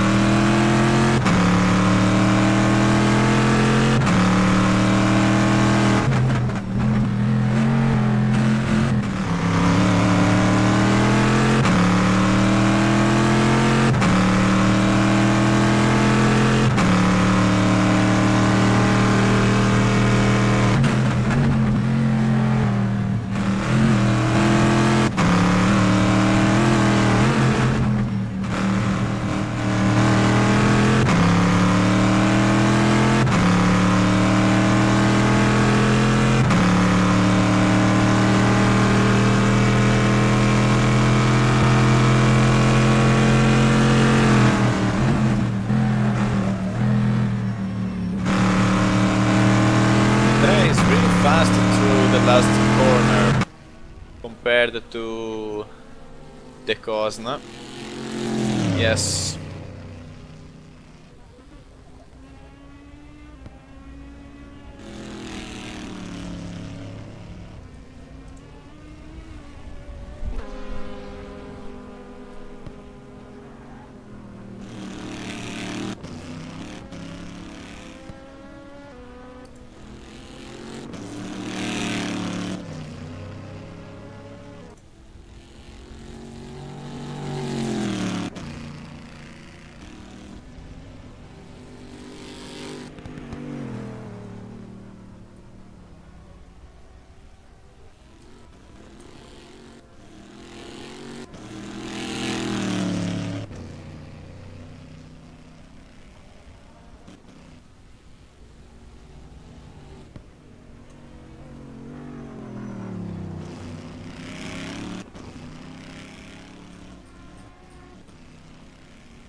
Okay, here we are with Fabrizio Pierbattista, the Pulse Motorsport GT1 driver, Corvette Hello. number 36. Hello, Fabrizio. Hello, everybody. Hello, And Fabrizio. we saw a quite, how can I say, consistent and clear first part of the race, except for a misunderstanding at the start of the overlapping. What's happened? Yeah, no, you mean the start of the formation lap or the start of the race? No, the start of the race. Okay, no, yeah, just the first lap, you know, someone breaks earlier, someone breaks later, and you're in the middle. You gotta survive and make sure that you bring the car home. So okay, so sometimes you make some contact, a little bit of contact, but no, the car is okay. I don't think I caused too much damage to the other driver, so I think it worked out quite good. No, other cars seems okay. Maybe the more damaged is yours, just in the right side of the bumper, but I don't think it can create some aerodynamic problems. I can we have some little damage, but I can assure you the car is totally okay. Okay, that's good. We see Andrea which is matching the cost lap times, especially is really fast through the last turn. Gain a lot of time here, but lose a bit in the first sector. Maybe a different of aerodynamic or just some driving. No, it's just some driving. And by the way, he was just telling me that it doesn't know so much about how taking the last corner, because okay, he is fast, but he doesn't want to destroy your tires. So yeah, sometimes he takes it very fast, and sometimes he just takes it slowly to stay in control. But yeah, his lap times are very good. Yeah, now he's running really precisely and clear. Also, we know that the Spirit Endurance Gent Ladies guys are not slow guys. We were expecting them as one of the strongest here. We have really good teams, also yours, especially. Yeah, maybe with a bit more of luck in the first part. Now we could see you into 1, 2, 3, third position. Yeah, maybe we unfortunately we lost a bit of time. I think about 15 seconds behind the slower cars, but you know that's what happens. And our strategy is very conservative. Okay, we're running on hard tires, lowest boost. So okay, you know that's the price we pay. Yeah, it can happen, but anyway, you know, it's better to stay in traffic or have to face the traffic problems with harder compounds. Ah, sure. You know, as I told to the guys that are following before, losing 2 or 3 seconds when you are lapping 150 is worse than losing 3 or 4 seconds when you're lapping 155. Yeah. If you do a percentage. So in this case, it's really good to be more conservative. So we have to wait. The dog here would like to say something, I think. Anyway, we must wait the first half of the race, because with prototype 2 we know that with hard tire you can make more than 3 hours here. So I don't know with GT car, but it's something like this, I think. I can give you this little secret of ours. No, it's just for sure. Okay, we're doing 3 stints. You can do really easy. Okay, these tires will last forever. And yeah, what we're trying to do is try and do 4 hours with this sets, and then go with the faster sets in the last couple of hours. Yeah, that's a good idea. That was the same idea, I think, that I had planning my race when I was expecting to race, of course. Yeah. Okay. Also, to face the night with a more softer compound is good for the tire temperature. Yeah, that's clear. Yeah. Also, I think that you're in a good position. So right now you are. Let me see how many seconds behind. Yeah, well, from the P1, yeah, the Zin is P1, quite far away, but from P2 is something good. About 40 seconds is not that much. We're in the box, say. Okay, Yeah, yeah, exactly. We're in the box. No, and yeah, I think I'm due to run in a short while. So I don't know. But Okay. Maybe in 4 or 5 laps. I think I'll do my second stint driving. Okay, so good luck. Keep the pace up. Keep consistent. Keep far away from drama, of course. Let's hope. Yeah. Okay. Thank you guys. Thank you too. Keep doing a nice work. Bye. Good luck. Thank you. Good luck. Okay, and during the interview we have lost the car number 303. The team snails fast. And we have 16 cars on track now. After nearly than 2 hours of race.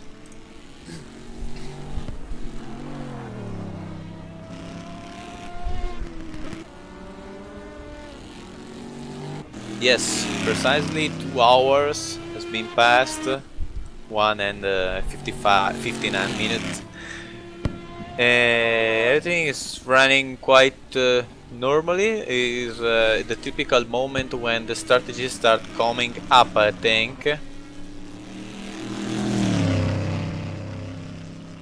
You have some teams are in double stint for the tires, other on 3, and normally at 2 hours there is the second time for the GT car to enter in the pit lane. So we can see some cars to change the tire with the medium tires, and if they are car in hard tires we we can see it normally in few minutes. But the hard tire, the temperature is now decreasing, so the hard tire I think would be a very difficult option for the next hour of race. Yes, now track is 30 and ambient is 23, and at the start of the race track was 30 and something more I think, and ambient 33, 34, so it starts paying a big difference. But for a bigger, for a lower temperature we have to wait another hour I think. Till it's not completely dark, the difference is not that big I think. Usually is as this.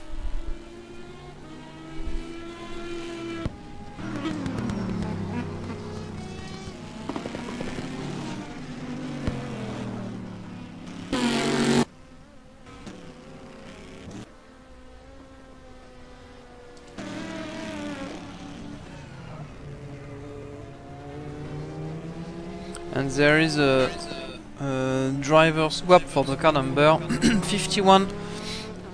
It's Alexis Curet in the car, and this car is now at the 6th place in the global ranking.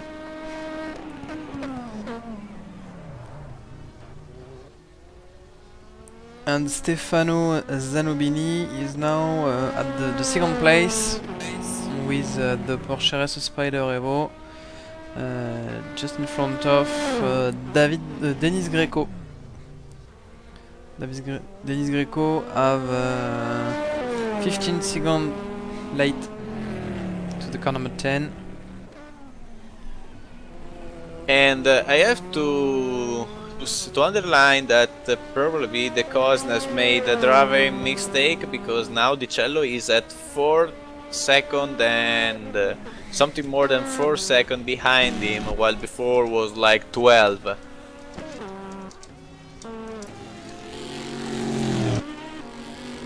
Yes, maybe a mistake from the driver.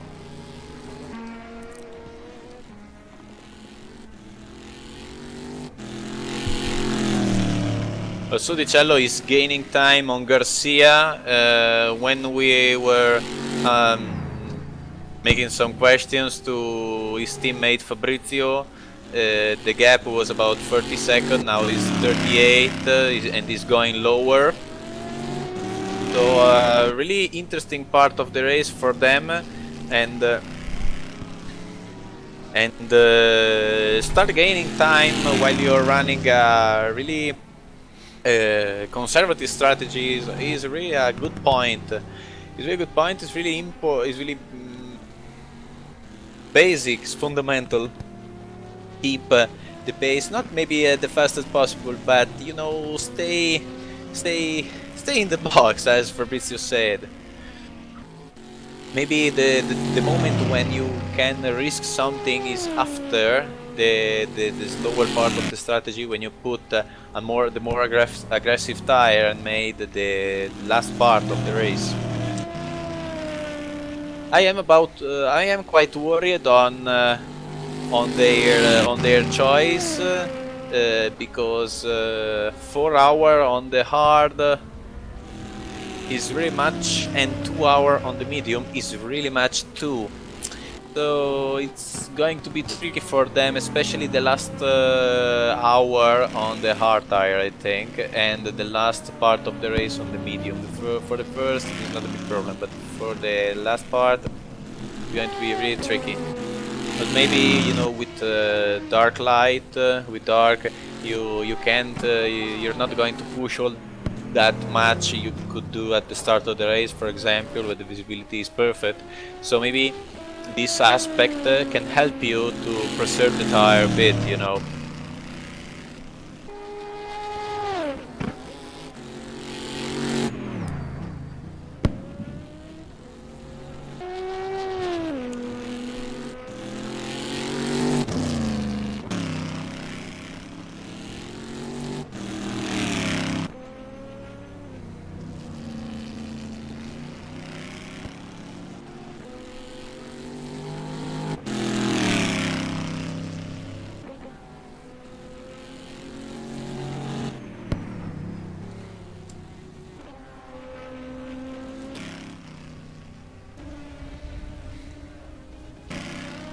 Poret is in with the 51 racing car and the car number 51. I think he has hit the wall because he has, I don't know if a broken suspension or a puncture. He's on the right side, I can see, unfortunately. That's bad for them because they were making a pretty interesting race. They were fighting for P2. I don't think that Dennis Greco with his team can catch them up with their strategy. Or I don't think they can do it without changing strategy. Now he's lapping 147.7, so maybe they have changed strategy, changed the tire compound.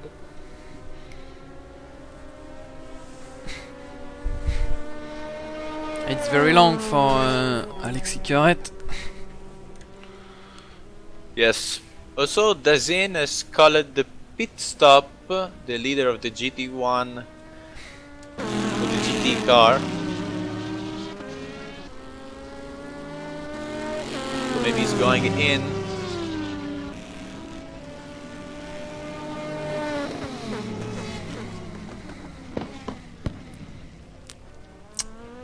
Dazin is in the second sector.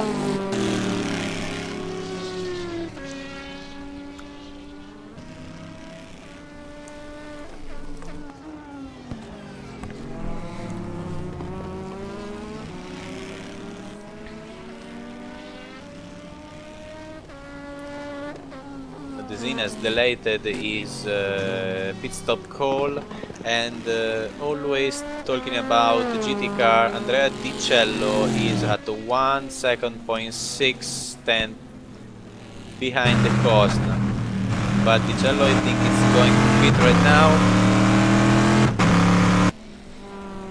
Maybe we can have him here too. Also Dazin has called the pit stop another time, so crucial moment for GT position. Also the Cosna has called the pit stop. Maybe a driver swap for the two Corvette. Oh, Di Cello stays out.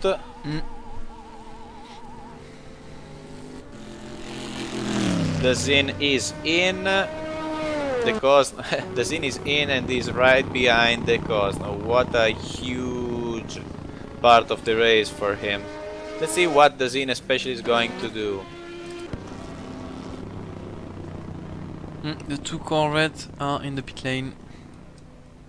Yet probably same strategy. Yes.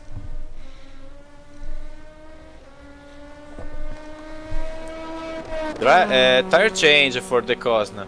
Yes, and I think driver swap too. Yeah, that's probably.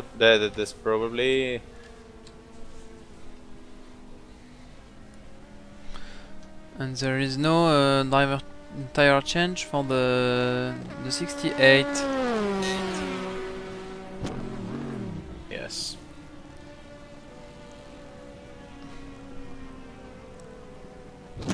Yes, no yes. drive, just driver swap and full tank and tire change and full tank for the Great Endurance Gent Ladies. Alexis Ribel is now on the car. Roman For the Meyer number. for the Gent Ladies. Yeah.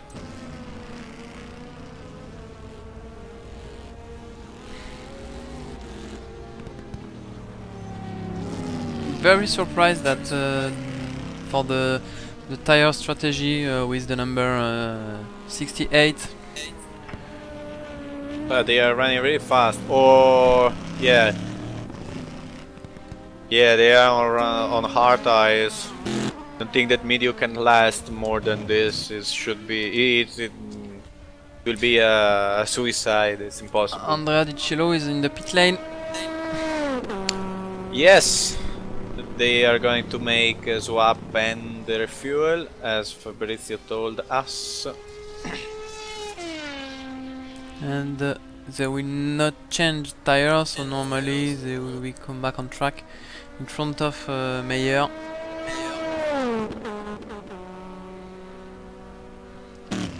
Yes, they will have also something like 30 second on Mayer. Mayer, sorry. I'm trying to deal with French surnames. It's same for me with the Italian name. And Andrea, go out. Okay, Very short pit yes. stop. The Saline Black Cat is in the starting straight, but not in the pit lane.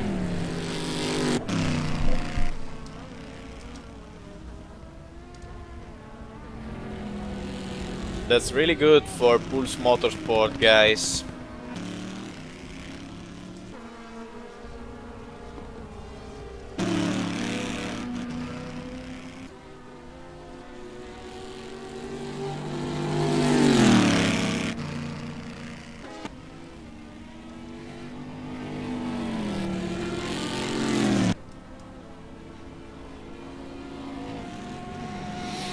So we have to wait a few laps to see the time lap for the new drivers in the GT class.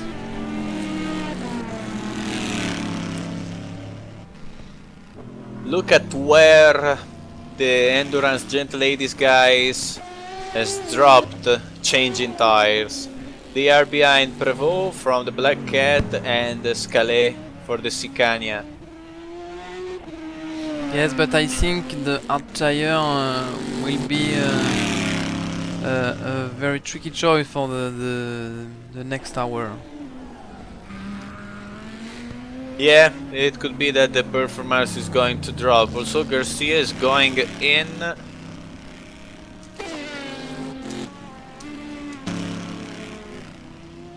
I am really curious, talking about prototypes, to see. Ah, we got a retire from the Maserati of Dorta. Oh yes, I haven't seen it.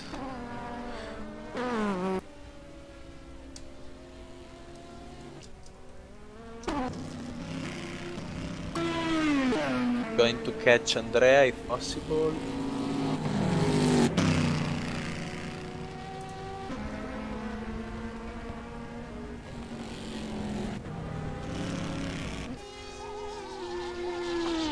And the Spanish Corvette enter in the pit lane for the refueling. And Okay, we have sorry. Yes. Yeah, sorry. Finish. Hi. We have Andrea Di Cello here for a fast interview after his driver stint. Andrea, I'm going to make it in English, in Italian, then translate in English. Andrea, hai fatto uno stint veramente pulito, bisogna dire anche un po' a differenza di chi inseguivi, di Virginia, che ha sbagliato mi sembra in un paio di occasioni e hai rosicchiato quei 10 secondi di distacco che avevi. E poi alla sosta si è rivelata la grossa differenza di strategia, dove loro hanno cambiato le gomme e voi no. E come la mia prima domanda che mi sorge è: cosa vi aspettate dalla prossima ora? Perché sarà un'ora complicata, perché il terzo pieno sulla gomma dura diventa un po' difficile da gestire. Guarda, aspettavamo giusto questa sosta per vedere le strategie, che già sono saltate fuori. Del terzo soprattutto. Per quanto riguarda lì l'avversario, sì, andava un po' più lento perché gli ho guadagnato nello steam una decina di secondi. E per il resto ci aspettiamo di non avere grossi problemi e vedere se questa strategia paga. Vedere se riusciamo comunque a tenere queste cose. Vabbè, per me la strategia è uscita fuori per nostro, quindi dovrebbero tenere, visto che anche perché viene notte, quindi forse ce la facciamo.